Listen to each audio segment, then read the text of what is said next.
Listen up, stay tuned. What's up, everyone? So this is episode 3 of Dance, Biz, and Cafecito. I'm really excited today because we have the amazing Cultura in the house. Yay! Hey. Yeah, so... Thank you for having me, Sonja. Oh, you're welcome. Yay. Yeah. How would I do this without somebody like you? You could do it. Oh, man. Anyway, so I want you guys to meet Cultura. I think she has a lot to offer, not just the Miami dance industry, but dancers that are either on the journey to become the best version of themselves that they can be, or dancers that feel like they're already established. I think in general, if you're any dancer or any creative trying to break out of the or like normal mold that we're used to seeing, she can definitely offer a lot of value for you to achieve that eventually. So tell us a little bit about you. I would love you to start with like, who are you? What are you about? What's your journey? Tell me everything. So much. Well, I go by Cultura, and I'm a choreographer, dancer, editor. No, I'm kidding. And I was born in Miami, but I grew up in LA. My mom moved us to LA when I was 8. And so all of my training is LA. And then I moved back to Miami like 2 years ago. So yeah. I'm from Miami, grew up in LA, and I choreograph and I dance in the industry. That's what I do. And I teach. I guess I should say that too. I teach around the world. She teaches everywhere. Tomorrow I'm going to Puerto Rico. There you go. Yeah. So, okay. I remember when you moved to Miami. Mm-hmm. For me, it spoke a lot. Just the matter of, for the first time, having somebody that, I mean, I didn't know you were born here, right?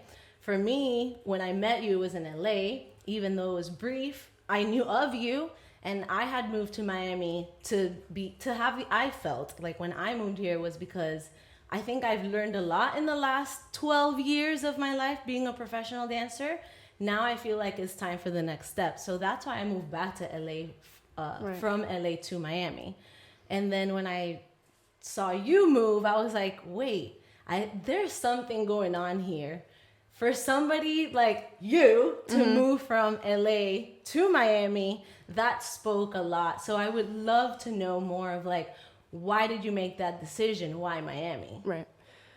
Well, I saw a market that was like needing help, I guess, to put it simply. And it's also a big passion of mine. I love Latin music, and this is where the industry is. The Latin market is in Miami, and I felt like I wanted to not only choreograph and work in the Latin industry, but I wanted to elevate the level of dancing, choreography, and creativity that I see in the shows, music videos for these artists. And on top of that, I wanted to train the community because I saw so much potential. I saw so much fire and spark, but not a lot of guidance, or at least the guidance that I wish Miami had. Dope. That means a lot for somebody. I mean, I'm from Puerto Rico, but I've been in Miami since 2005, and I've seen the industry, or what the industry is right now, really change in the last 10 or more years. Totally. It's been a huge, not only improvement, but eye opener. Not only to dancers here, but like outside of here too. Right.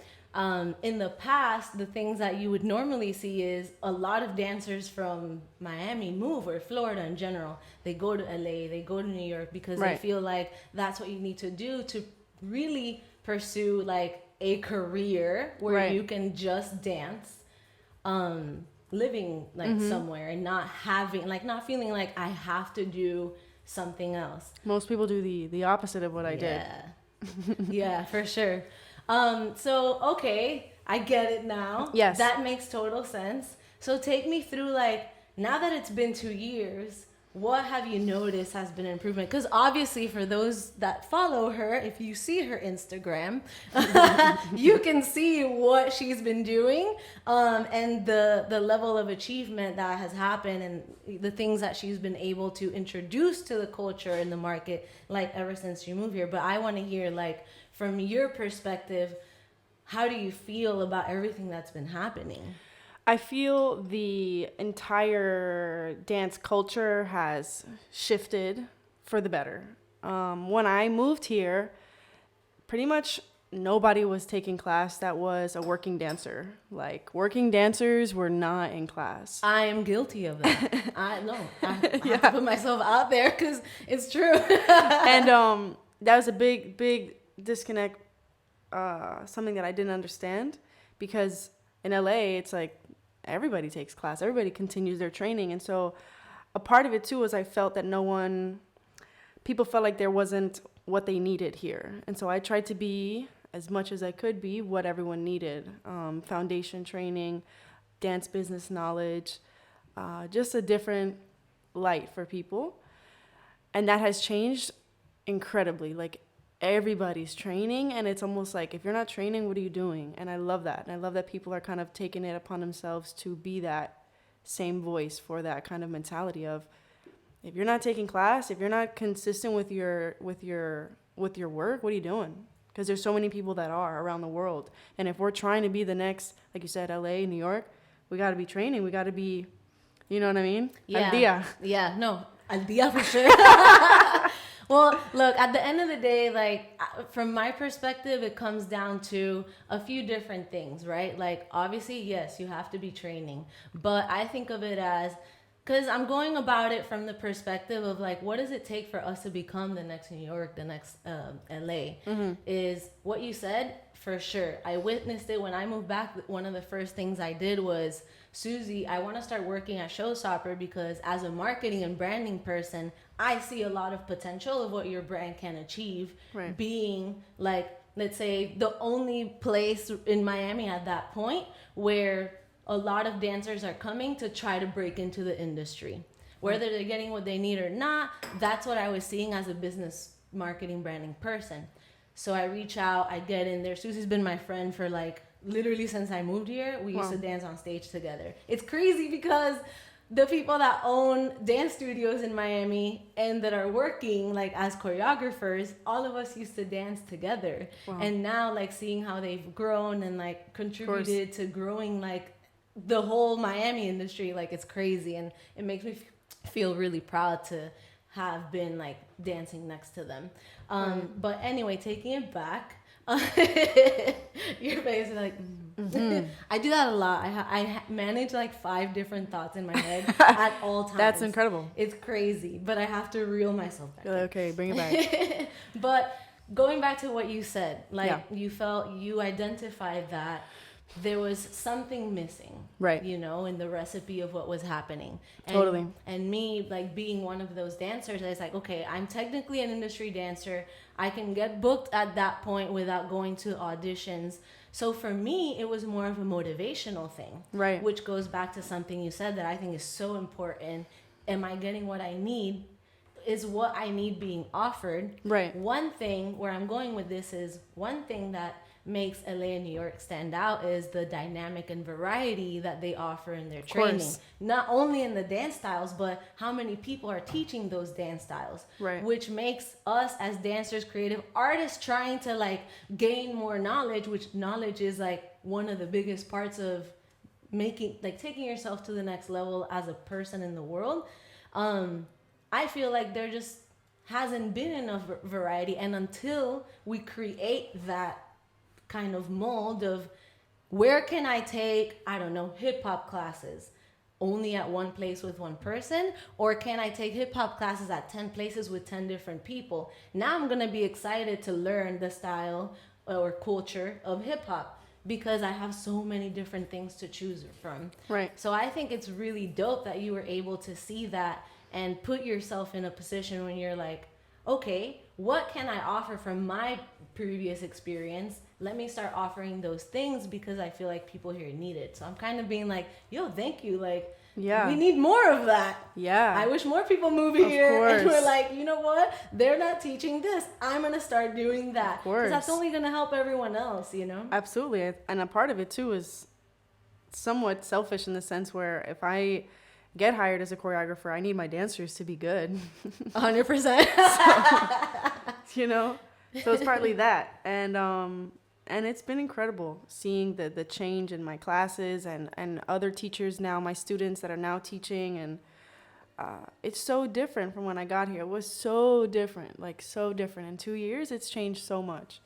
And not only that, but I feel like there's like a hunger now. There's like everyone's like fighting for like it. a desire to learn. It's there, not only from like, I see it as an outsider looking into not only what you're doing, but what's happening all over throughout dance. Even like people that are just like, I want to start dancing. Right. They're hungry. Like you see them going in there like, I'm going to take 5 classes a week of whatever I can because I just want to break in and start getting into this world. Exactly. So there is, I think you definitely had a hand to play with that hunger that's like started to grow. Of course. In our city. Like, of course. Commend you for that. One thing I do want to ask you, because you tapped into this, and I feel like this conversation could add a lot of value to people out there looking to explore new ways of training and developing themselves as artists. So people know you for the most part, like when you travel and stuff, or at least from the content you put out there, is she teaches reggaeton. Right? And that was a huge thing, especially for your brand. Huge thing. But I know that you have trained and dance in styles that are like a lot more than reggaeton, and that adds and helps create the style 100%. That you teach. So I would love for you to talk about like your training. How did you even create or decide to be like, I'm gonna teach reggaeton? Like, how did that all come about? Well, I started dancing when I was 13. I trained in locking and popping. That was like my first time. My friend was like, you should come to my dance class. I was like, okay. I was so shy. And it was a locking class and a popping class, and then of course other elements of hip hop. And then my middle school was like, instead of PE, I had dance. So we did jazz. So I was like a full-on jazz dancer in middle school. And then in high school, we're gonna find this. I know there's a lot of blackmail and sabotage on YouTube. And then in high school, I trained in the classical styles because I went to an art school. So I trained in modern, Graham, Horton, ballet, musical theaters, tight movement, jazz-based. Very little hip-hop, though, because I was so, like, engulfed in school. And then after high school, probably, like, in my early 20s, I started training in, like, fundamentals, like whacking, dance hall, house, a lot of house. More hip hop and taking more classes in the industry because I really wasn't trying to do the industry at first. And then reggaeton happened. It happened because I wanted to teach choreography, like urban style, but I wasn't a super big fan of hip hop music. Like I like hip hop, don't get me wrong, but it's not something that I'm like, I want to create to hip hop music. At least what was like on the radio at the time, and this was like 2012. And I was like, but I love reggaeton. So Debbie's was like, okay, you want to sub hip hop? And I was like, yeah. And I taught reggaeton. I taught a couple classes, and that's how it started. I was like in 2013, something like that. And at that point, I didn't really have my style finessed yet. It's now years later that I have a really definitive view or grasp of what it is. What my choreography is or my movement is when I teach reggaeton. It's a mixture of hip hop and Caribbean movement, whether it be dancehall, salsa, a little bit of Afro as well. Because to me, that's what the music is. Reggaeton music is a mixture of hip hop and Caribbean music. So that's what I felt the dance should look like. And yeah, I like teaching to it because it allows me to, like you said, encompass all the styles that I do. Because I do dance hall, because I do a little salsa, because hip hop, a little Afro. It's like the perfect type of music to mix that all together. Yeah. Yeah. I could definitely see that. Mm-hmm. I mean, I grew up in Puerto Rico. Like, I can definitely relate to what you said of, like, yeah, I listen to hip hop. I respect the culture, the movement, the music. Of course. But I grew up, you just can't deny it. Of course. I grew up listening to reggaeton. Yeah. And when I grew up, reggaeton was not as PG-13 as it is now. No. Believe me, if you think it is not PG-13. You need to listen to reggaeton when it came out because it was real dirty. Real. And I literally grew up in elementary school and like all the way through high school. Oh, yeah. Learning all the dirtiest song and singing like I'm the next Evie Queen in the car. And all of like my first dance group experience, like me being a part of a crew-ish without like crews weren't a thing back then, but a group. A dance unit. Yeah. It was all reggaeton music. Of course. And then like as more commercial hip hop started coming about, like when Missy Elliott came out, that was a huge like culture change in Puerto Rico. Me growing up, like experiencing that as a teenager. And who was another person? Sean Paul, man. When Sean Paul came out, another huge culture shift happened. And it was honestly, what I remember the most is, and obviously this comes from me being a dancer, that they came out as like more commercial, a more commercial sound of their individual movements, being hip hop, being dance hall. But they had dancers, and dancers were a part of both of their artistic movement. Exactly. And having like I remember me like 12, 13 years old starting to dance. Oh, yeah. And seeing that, and all of a sudden it's like all reggaeton artists want to hire dancers. Exactly. And that's when it really started. Exactly. Yo, but I could definitely relate to that. So true. I mean, at the Missy and Sean Paul was like, dance was integral to the videos and to, like you're saying, the artistry. It wasn't like they were background. Like the dancers were the videos. Legit. You know what I mean? Like I would learn the whole choreography. Of course. It was like, iconic. And there was no YouTube. I talked about this in my previous episode of how I became a dancer, and it was literally like VHS. Get the tape, put it in, record MTV. Wow. And then replay the tape until it breaks. Of course. To learn the choreo. Wow. When Pink came out, like I learned all of those choreographies. I used to know them by heart. Don't remember anything now. Me either. But I don't remember yesterday's choreography. But anyway, I want to take it back because you said something that stood out to me. And I'm interested in learning more about it. You said something about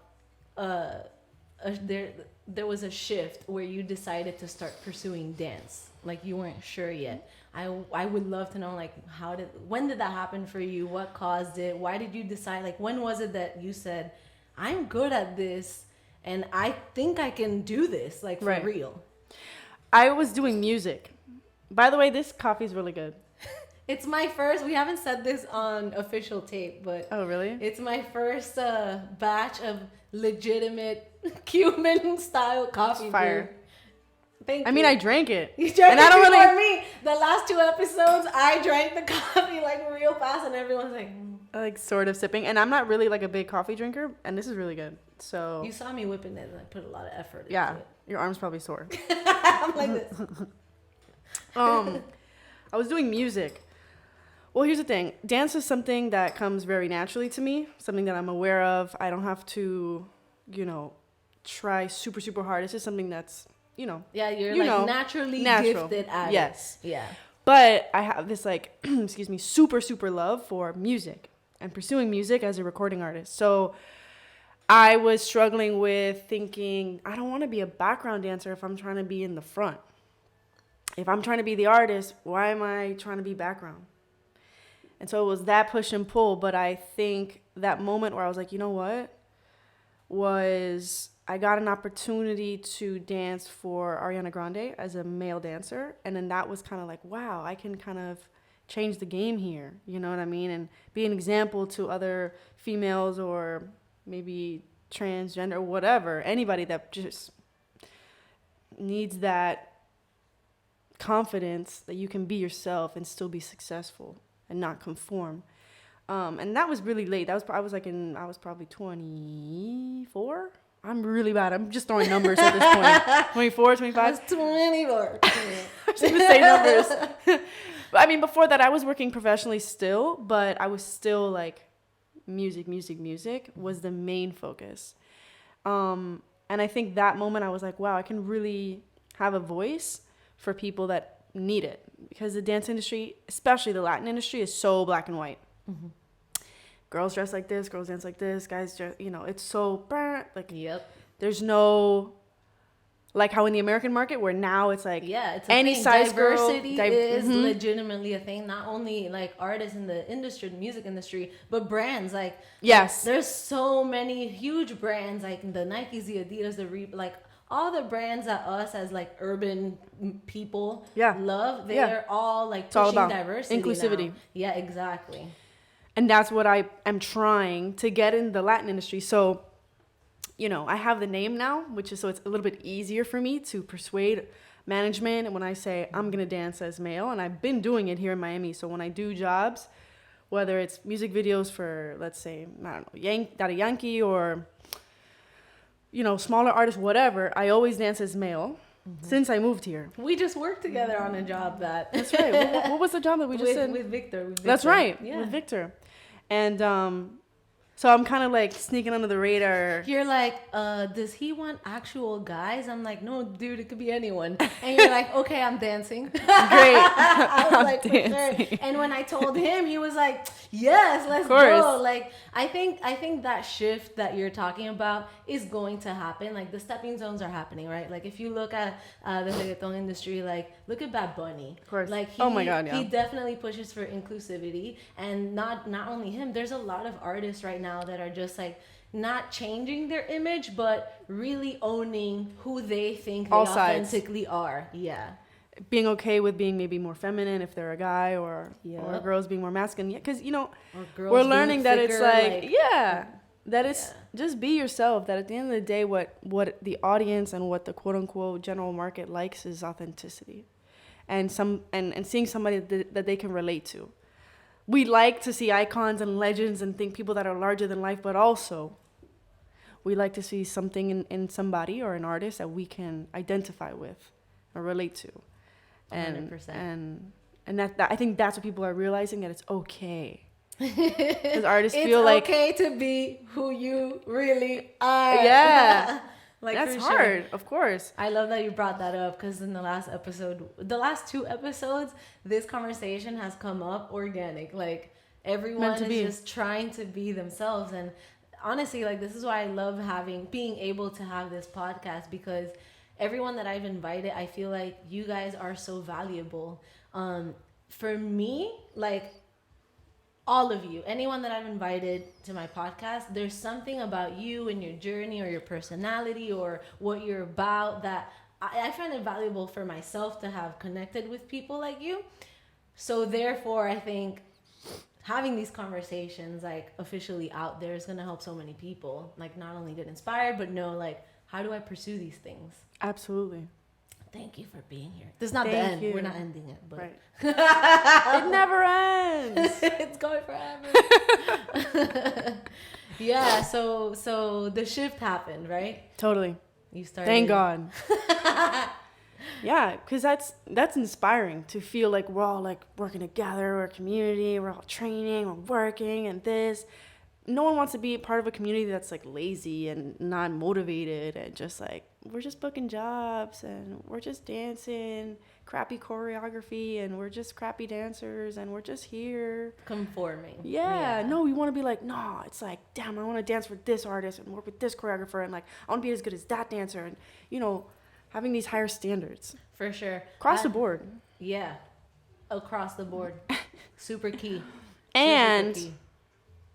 Working on getting people with a business mindset so that we make more money. I love that you brought this topic up. Yes. Because I understand, like, I work with new artists all the time, and I do give new artists a break if I believe in you.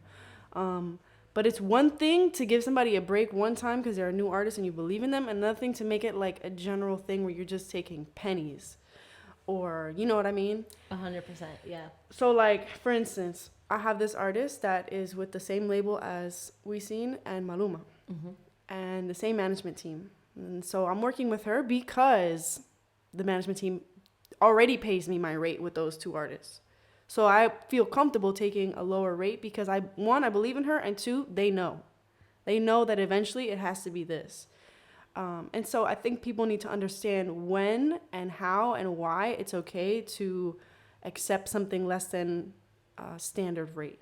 That is so key. That is so key. And honestly, like when I was writing the bio about like what is this podcast going to be about, I had to internalize a lot of it, because when it comes to dance, like at the end of the day, it's a business, and you are a business, and you have to know how to do business. Of course. Even to the like from the bottom level of like, you just started doing this, considering your training, your brand, whatever, growing all of that to the point of like somebody like you, because now you're going to start doing business with external people, right. Not only your peers or choreographers, like right. now you're doing business with artists and record labels and right. management teams and right. blah, blah, blah, blah. And I think it's something that's so primal that I feel, in my personal opinion, that the way it's resulted this way is because the knowledge, the education to become better at business for somebody like us back in the day wasn't really something that was there. Like the people that, if you really look back at the Miami dance industry and you look back at like before you got here, let's say, who were the people that were like moving or choreographing or right. getting jobs or whatever? They're getting jobs because they're either good or great at doing business. Right. It really has nothing to do with, okay, it has 20% to do with how good your choreography is. But back in the day, I'm not talking about today, back in the day, yeah, your choreography has to be good, 20%. But the 80% is how they're networking and doing business. Right. And that's how things ended up the way that they did. My personal opinion is like, there should be more knowledge out there for people to know how to do better at business. Absolutely.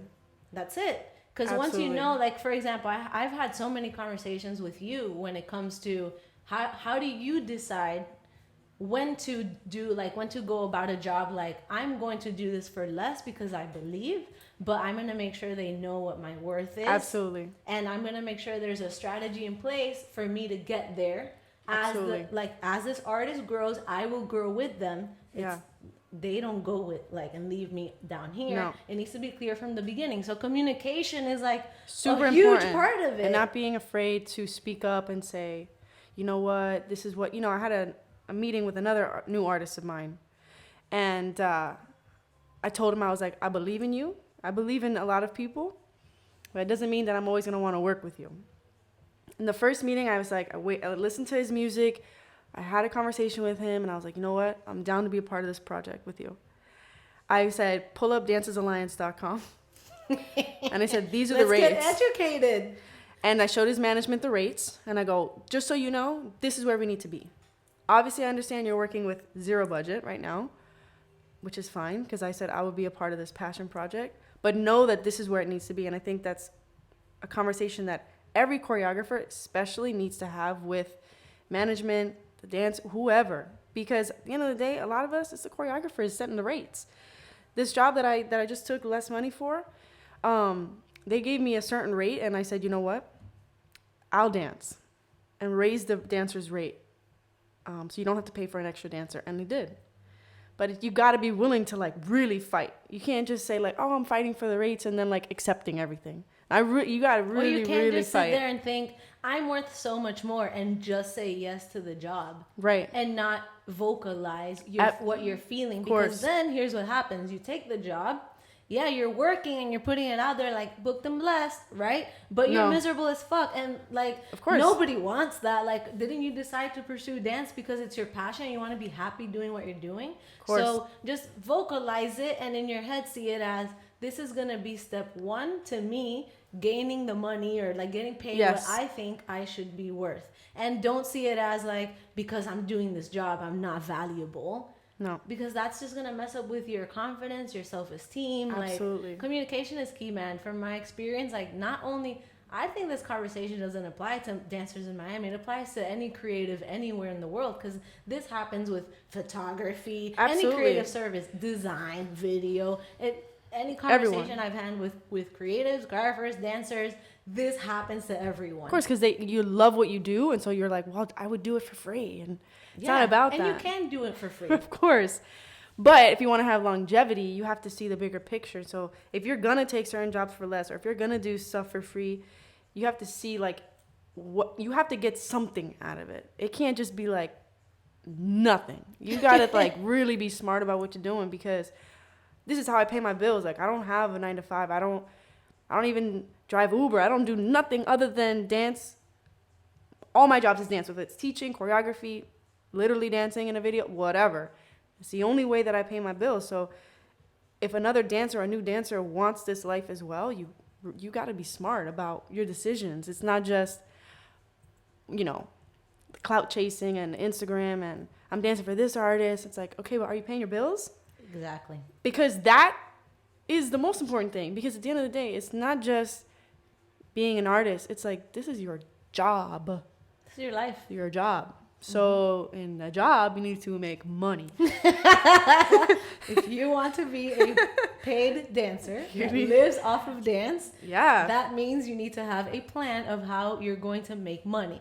I love that you opened this topic. I love it because this is so important. It's so important. I feel like it's so valuable for so many people. Yes. And I understand that a lot of, in Miami, we have so many Latin people from Venezuela, Colombia, Puerto Rico, and they come from nothing. And so of course they'll take a job that's $200 because it's $200 that they didn't have yesterday. But if we educate them and tell them, look, but what if you could get $500 if you played your cards right? Wouldn't you want that instead? And they're like, damn. It's because they're not thinking that way. They're just like, So I want to talk about that you just said. Mm-hmm. How do you get to making $500? Because that's, I think, the knowledge that people need. Right? So, like, what are steps that you took in your journey? Because you moved here, nobody knew who you were, right. So nobody has an excuse. After today's podcast, nobody has an excuse, right? Because I moved here from Puerto Rico, and when I moved here, I was getting paid $50 to dance for a reggaeton artist. Whoa. This was in 2005. $90. I'm not making these numbers up. I got paid $90 to dance in Premio Lo Nuestro. Wow. That was in 2004 or 5. I think 5. Yeah. And this is a long time ago, but I would never do that now. I'm able to say, like yesterday, I said no to $1,000 job. Because I wanted to prioritize my passion, my priorities. It's not because it's not worth it. It's with a choreographer that I love, a job that was over the course of 3 days. Like, I could have easily done it. But I had to cancel a lot of things, including 2 episodes of my first podcast, like value, right? So I think I want to talk about that. I want people to know your journey. Like, how do you decide where is the value? How do you make the decision? How do you get to, I want to make $500 How do you get to say? Yeah, like... So you have to be valuable, meaning you can't. I love that. Also say, right? You want value, you got to be valuable. Makes so much sense. If you want to ask for $500, you got to be worth those $500 too. Like, it's not just saying like, well, this is the rate. So you also have to go halfway. And the quality of your training doesn't. You have to train. Exactly. You have to be worth the money that you're asking for. I ask for a certain rate based off of my talent, my trajectory, my resume, whatever, this, that, and the third. So if you want, as a dancer, to get a certain amount of money, you also have to be worth it. Now, obviously, if you're hired for the job, you should get the money regardless because you got hired. If you're not worth it to somebody else, that's whatever. That's a whole other thing. Yeah. But you can't, in your brain, you should go, I don't deserve this job because I'm not worth that yet because I haven't put in the work yet. You know what I mean? But across the board, because that's a separate conversation, is being ready before be there before you get there. But the number one thing is training. You have to be undeniable. You have to have all the tools, the tool belt super packed, not this, only got a hammer. You know what I mean? Because that's your foundation. That's how you build your house, and that's how you pay your mortgage. And what does that mean to you? I think this is an interesting subtopic. Because obviously you book dancers. Yeah. You're looking for something specific. Always so specific. I would love for you to say like what that is, because I'm sure a lot of listeners would love to eventually work with somebody like you. So it's like, for me, when I started dancing, I think it would have been helpful to be like, I deciphered that on my own because that's kind of how my brain works naturally, which is why I do strategy and branding. But as a dancer, I think you should go, if I want to work with Cultura, I need to find out what she likes. Let me go to her class or have a conversation with her. Doesn't matter where my talent is. She likes to work with a specific type of dancer. And then I need to learn what that is. Get study all those things under my belt. Study it, gain the knowledge, the experience, the skills, whatever. Figure out if I'm actually talented at all these things. Because just because you take her class 100 times doesn't mean you're good at her class. It's just the truth. Not just with you of course, and anyone. Yeah. You need to be self-aware enough to say, so important, self-awareness. Am I built for this? Absolutely. I built for wherever it is, dance, whatever, design. Of course. I don't care. Because you could, like you said, you could be in 100 classes and go, you know what? I'm made for this. I think I should do something else in dance, like production, whatever. But anyway. I love I think I'm better at contemporary more. Let me pursue that career. Absolutely. Self-awareness is great because if you don't, that's when you waste time. You waste so much time. For sure. So tell us. Okay. What are you looking for? First of all, I look for versatility. I need to see when you dance that you have trained in more than one thing. And I can tell based off of how you do one piece of choreography, even 20 seconds of freestyle, what your training is. You give it away with your body. Like a singer gives away their nerves with their voice. Mm-hmm. You can't escape it. So versatility, super, super important. Second, I love people that are super focused. People that learn fast. People that give great energy is so important because 9 times out of 10, a choreographer is creating on the spot in rehearsal, and we need your energy and your focus and your versatility and all that stuff that I said before, because that's what will help us see the vision. By energy, what do you mean? Like a positive vibe? Yes. Or just like I want to work? Yes. Like a desire to be there in general? Absolutely, because that's really easy to read. Mm-hmm. If you're being fake, if you got an attitude, or if you had a bad, whatever it is, you gotta put that aside. It affects the creative process. Absolutely. In a creative space, you have to be very conscious of your energy because it affects the whole room. So I look for people that have great energy and good people. You know what I mean? I love that you said that. I need you to be a good person. Keeps coming up. So true. Yes. Because at the end of the day, if I'm going to be with you for 8 hours, even if it's one rehearsal that I have to have with you, 8 hours is a long time with you. And I need you to be all those amazing things. Because if you're not going to be that, I'll find somebody else that will. Because there are people that are all those things. Yeah. So you can't just say, I'm talented. It's not enough. Mm-hmm. A lot of times, tours, whether it's Justin or whatever, Chris, those dancers are selected because of who they are as people. Because you got to spend, let's say, valuable. A month together. It's like living with someone. Mm-hmm. So choreographers are also 100% looking at who you are. It's like they're choosing their roommates. Literally. So it's not enough to just be a good dancer, especially if you want to book a tour. We're looking at, do you get along with this person? Are you What's the vibe psychotic? When you're all together without me in the room? Exactly. Because I've seen when rehearsals happen and I'm not there.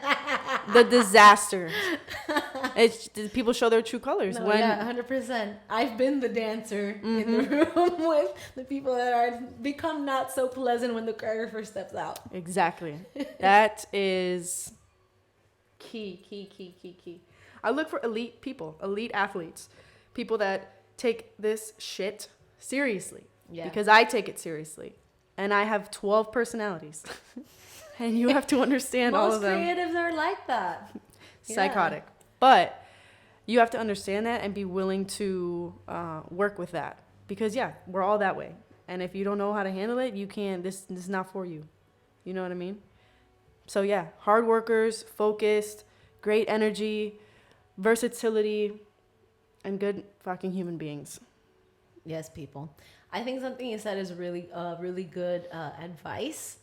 Study athletes. Study elite athletes. Absolutely. Like people who are, if you love football, the people who are in the NFL. If you love basketball, people who are in the NBA. Look at Olympic level athletes and study them outside their training. Who they are as people. Look at them in the media. What are they doing? Absolutely. The ones that are very successful at making money long term, meaning like, for example, Michael Jordan, making money for the rest of his life. You know, like, they are good people. Right. It's so important.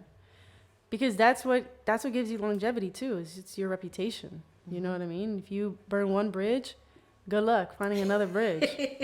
You know what I mean? It's Yeah, so for important sure. to be a good person first. For sure. Not just in a working environment, but just in general. Like, be a good person. Even when I'm teaching, like I don't like when there's negative energy in my classroom. Like, just across the board as creatives, that's so important that you work on who you are, because that affects not only the choreographer but your artistry. It affects it 100%. Love that. And yes, athletes, it's so important to it's like so important to think of yourself as an athlete. That's why sometimes that's why a lot of times in class I couldn't decide. In class I talk about stamina, because I think a lot of dancers, especially new dancers, they only focus on, Instagram or the end product or the cool video or, the clout or the being in Cultura's class or whatever person's class. And they forget, wait, I'm an athlete and I have to eat right. I have to treat my body right. And I have to work really hard in this 1 hour, because if I'm trying to do this professionally and I get tired in 20 minutes, good luck. Rehearsals are 8 hours. I taught at a convention last weekend and I told them, I was like, this is the second hour, guys. I need you to not tune out. Rehearsals are 8 hours. How long are conventions normally? They could be like 8 to 10, depends. And you're dancing all day with a bunch of different people. Yeah, you could probably take like 5 classes, 6 classes with a lunch break. But those classes are an hour and a half, so it's a little bit more. But I tell them, I'm like, you guys need to, if you're tired right now, because I could see them yawning. I could see them going like loopy, because I was the second class of the day. The first class, hour and a half, boom. Then it goes me, boom. And they were like teetering. And I go, wait a second. You trying to be in an 8-hour rehearsal? This is hour 2. Yeah, I think one thing that you said that's really important, or at least stands out to me when we're talking about this topic, is your intention. Like, walk into the room knowing what your intention is. Right. If you're trying to be a professional booking dancer, like if you have a goal in your head and the goal is, I want to go on tour one day, that means you have to treat your body and your mind like different. An athlete does. Yeah. You can't be the normal person. If you haven't changed your diet, if you haven't added supplements or your training regimen in general, like going to class 1 hour is not going to prepare you for tour. Nope. It's not. It's really not. And it's okay. Some people get thrown into tour without ever having experienced that. That happened to me. My first tour, I was 15 years old. Whoa. Yeah, I was training before that a lot more. That's how I got there so early. I was training a lot. But there's no training that can prepare you for dancing at least 9 songs and 5 songs back to back with no break in between. Because when I started, artists hadn't figured out how to figure out their set for the dancers. They just needed us to be there the whole time. Right. Even in between. Arriba, la mano arriba, arriba. Of course. Even just doing something as simple as jumping in place with your hands up. That's more tiring. Jumping up and down. Doing the choreo. 100%. If you are trying to get serious about this, your intention needs to be set. Exactly. Before you start anything, all right, I'm trying to get serious, go on tour. I need to start going about my health in a different way. Are you getting massages to help, or chiropractor, or whatever it is? You need to be serious about everything. It's so important to set goals so that that your journey then is clear. Because if your end goal is not solidified, then you're just going to be walking in a circle. Because you got nowhere to go. Yeah, and that happens to a lot of dancers. Of course. I want to dance. Yep. I'm sure a lot of people ask you are dancing. How do I get there? Right. And a lot of people get lost along the way, and that's why the goals are not set. They're not set, and so they don't know what to do. They have no steps because they're just I want to dance. Yeah, but that's why you're in class. Right. You are dancing now, but what do you mean? Yeah. What do you mean you want to dance? Where do you want to take your dancing? Exactly. Yeah. So important to set goals. Yo, okay, I'm gonna reel us back in, because I know we both we're going tangents. Ooh. Oh yeah, until tomorrow. You're can I have a refill? It was so good. I have more. It's just not warm. Do you want more? I'll share myself. Okay, we were talking about this whole conversation started because we were talking about how to generate, how to get, like, how to make the $500. Right. Right. And you said, like, you need to be worth $500. Mm-hmm. Right. So, like, how do I position myself as a dancer to make the money, Of course, that I feel like I should be making? right. We talked about, like, become more knowledgeable at doing business. And you said some examples of how you've applied that. Right. I feel like something else that people can do to help position themselves as I am valuable is definitely how they manage their brands. Of course. On social media, 100%. online. Because I believe, like, nowadays, your social media page is essentially like your website. Like, if Absolutely. you send somebody, like, here's my website, look at what I do. I think if you're trying to make money as a dancer, you can also be making money a bunch of different ways. Like, I don't think going on tour or booking with an artist is the only way that you can make money. Right. So I want to talk about that. Like, what are your opinions on, like, branding yourself, investing in yourself, developing? Yes. Your Instagram is so important. It's what I always send. Like, if I want to book you on a job, I'm sending your Instagram. So if your Instagram is ratchet, good luck. Do Literally. you still submit them if their Instagram is ratchet? No. I want to know. No, I think I do like screenshots and I send like certain posts. Selfish question. Because it's so true. Your Instagram needs to be clear, concise, to the point. So lots of photos of you looking good and you dancing in videos that are clearly you and not like you in the corner and then like sort of 4 other people in the video. Because directors and people that are very busy and ADD, they're not gonna like, oh wait, she's the one in the yellow. Oh, like she's like the 4th girl in that photo. No. The first 9 boxes has to be who you are. I love that you said that. I literally teach that to my clients. So true. Because that's like the first thing they see. Yeah, that's what people are gonna see when they land there. So the branding is everything because that's how I book almost all my jobs now as a choreographer or teaching. It's Instagram. Wow, that's amazing. I wanted to ask you, were you always this invested in your Instagram, or was it something that kind of like you realized like, okay, it's time for me to take things to the next level. Let me invest more time, money, or whatever to get my brand there?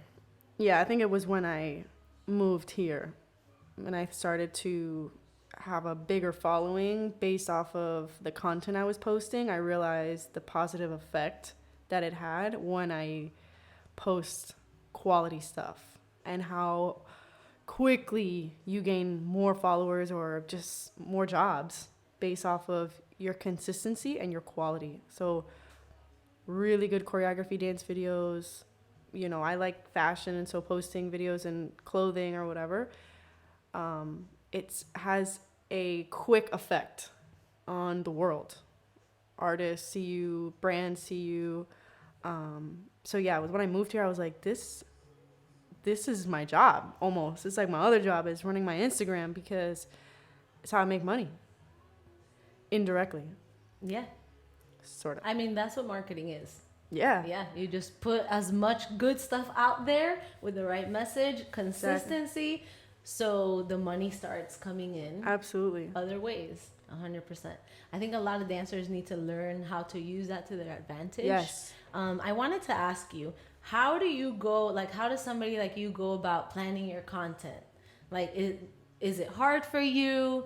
Do you, like, I don't know, as you're going about your day, figure out like, or in the moment, like, how do you approach that game? I have to post every day for sure. And when I don't, it be stressing me out. Why? Because I'm like, oh, they're going to forget about me. No, I'm kidding. Imagine they forget. I try to post like photo and video every day or every other day. Like one day a photo, one day a video, or, you know, because I want people to you have to also get your audience used to what it is that you are going to provide. You don't have to be anyone else. If you like to do X, Y, and Z things, then that has to be, like you said, consistent. So yeah, it's stressful, but that's what I think is like, I'm like, okay, don't post too many things on my story. make sure that you're posting what people want, but staying true to who you are. Most of my followers want reggaeton, but I do so many other things. Mm-hmm. So it's like this balance of giving them what they want, but also being true to who you are and who I am. So it's not easy. It's a lot of work, but it's worth it in the end. It's absolutely worth it. And I think dancers need to take it more seriously. It really bothers me when people are like, oh, social media is like, blah. I'm like, that's fine. But also, if you're an artist, it's vital until you reach a point of, let's say, I don't know, Al Pacino doesn't need an Instagram. But if you don't have the resources, if you're not in Los Angeles where you can meet executives walking down the street, and you're in Miami where it's kind of harder to do those networking, to network, your Instagram is like your saving grace. It's what gets you to the world in a second. Yep. In a second, the whole world can see you. I think another way to look at it too is, let's say right now you're not making any money or not getting called for any jobs, or nobody knows who you are, period. And like we said before, you start goal setting. Like, I would like to be X one day, or at X level one day. The chances of you getting there, and this is like analytically true, the chances of you getting there are a lot more if you're investing in building your reputation online, because that's really what it is. Absolutely. If everyone knows who you are in your let's say in your town, but you want to start traveling or whatever, like I want to start traveling teaching.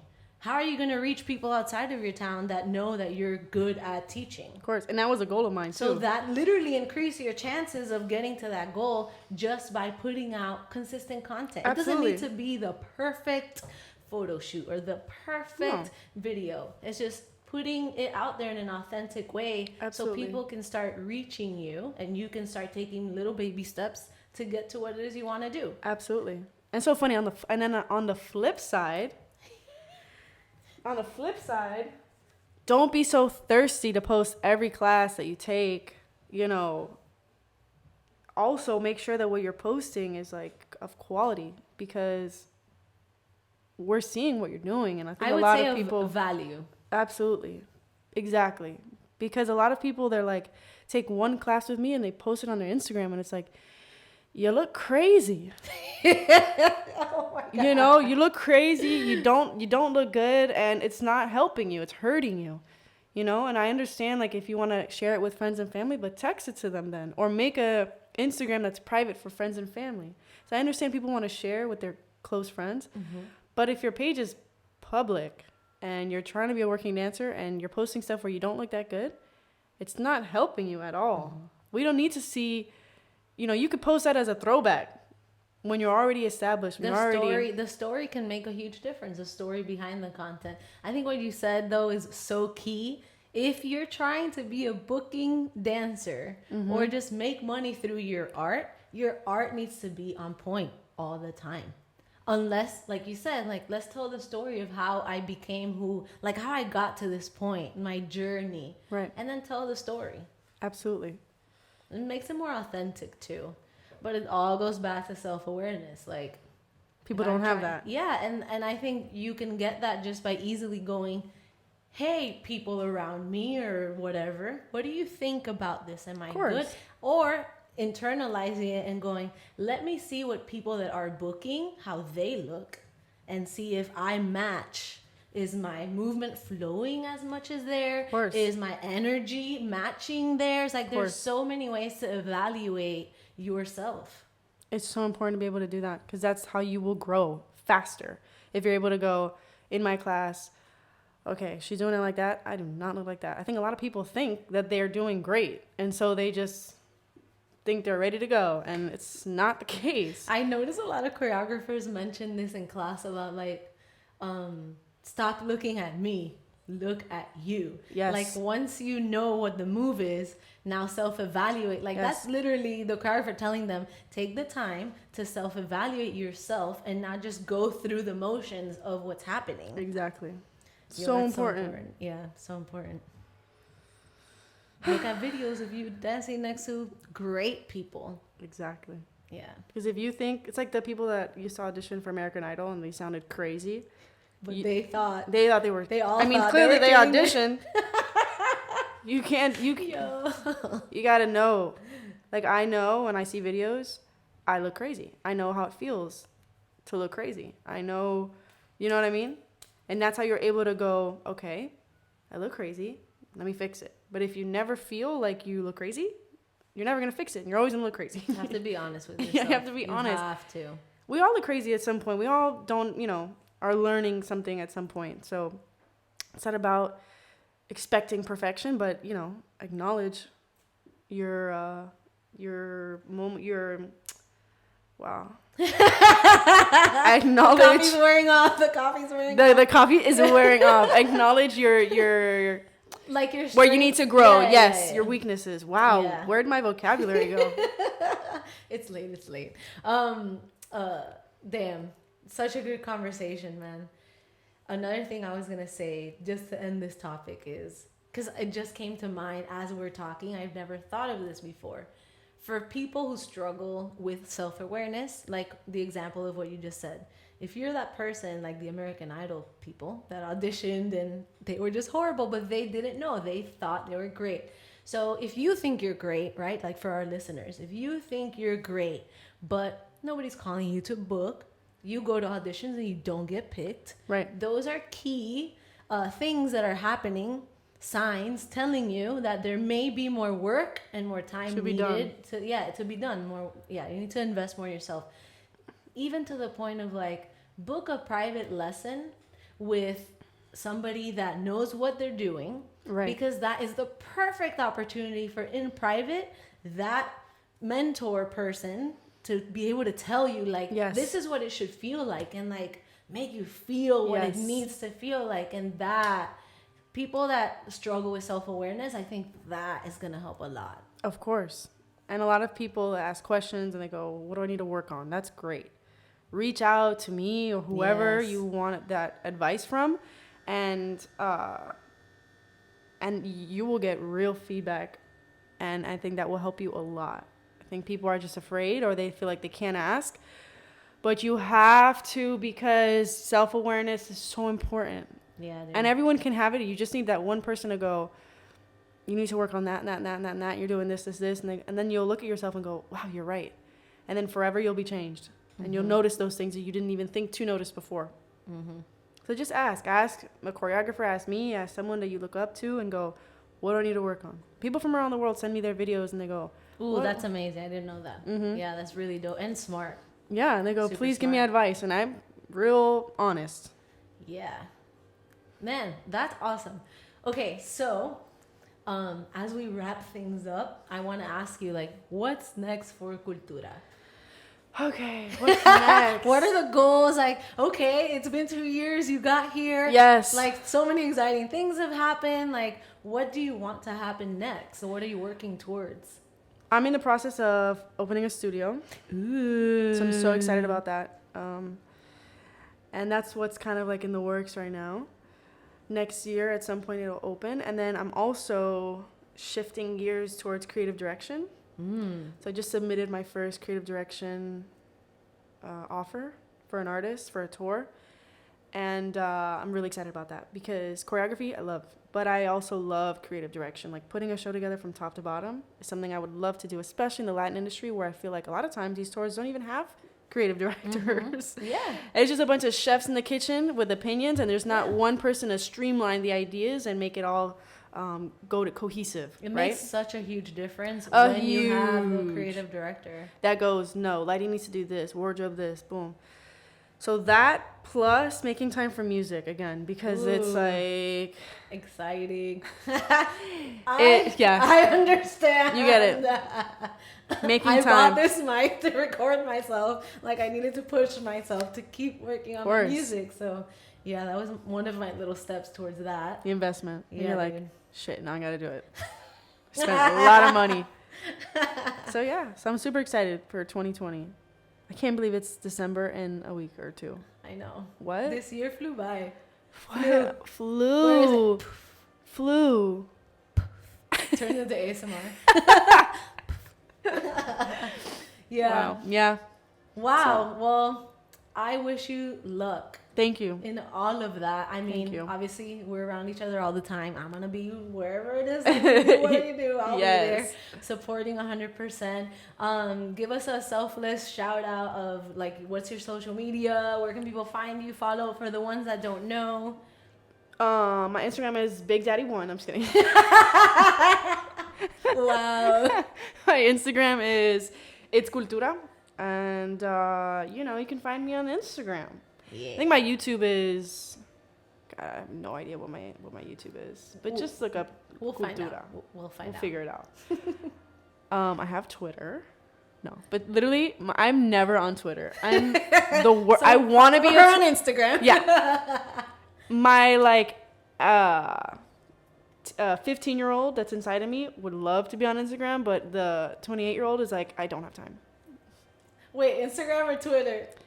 Did I say Instagram? Yeah. I'm like, wait, you just said you're on Instagram. I meant Twitter. Yes. Twitter. Because I think Twitter's so funny and it's like, it reaches a whole different audience, but I just, my brain doesn't go, let me tweet. Yeah, I've been, to be honest, I've been trying to push myself to tweet. And I find it so hard. It's not organic for me. Yeah, and I listen to a lot of Gary Vee. I don't know if you know who he is, but I listen to a lot of his stuff when I need inspiration or just new ideas or new ways to approach things. I listen to him for that reason, and he always talks about Twitter and LinkedIn, and TikTok. He's talking about all these things, right?